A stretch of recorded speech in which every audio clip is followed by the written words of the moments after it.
actually stepping into the intriguing world of proxemics, which is the study of personal space and how we use it to communicate with others. You might not realize it, but the distance we keep from others can reveal a lot about our relationships, our comfort levels, and cultural backgrounds. Let's start with the concept of personal space.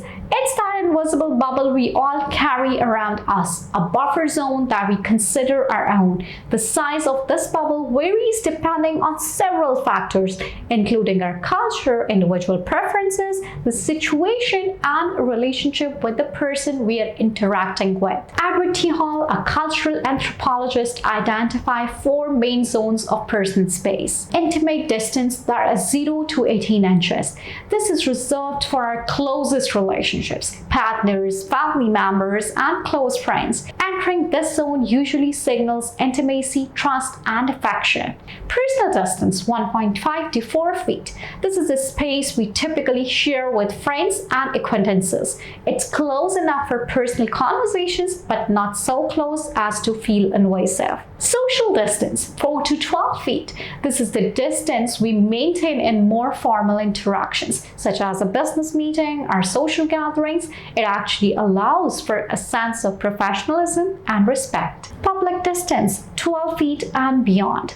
This is the actual space we keep when addressing a large group of people, such as during a lecture or performance. Violating these unwritten rules of personal space can lead to discomfort, anxiety, or even aggression. Imagine someone standing too close to you in a crowded elevator, or a stranger trying to whisper in your ear at a party. It can feel intrusive and make you want to back away. However, personal space isn't just about keeping people at arm's length. It's also about using proximity to build rapport and connections. When we allow someone to enter our personal space, it signals trust and openness. Think of a close friend giving you a hug, or a romantic partner holding your hand.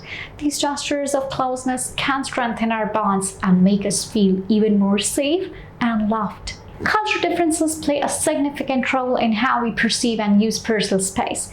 In some cultures, people do stand close together when talking and are far more comfortable with a physical touch, whereas in other cultures, people maintain a greater distance and are far more reserved in their physical interactions.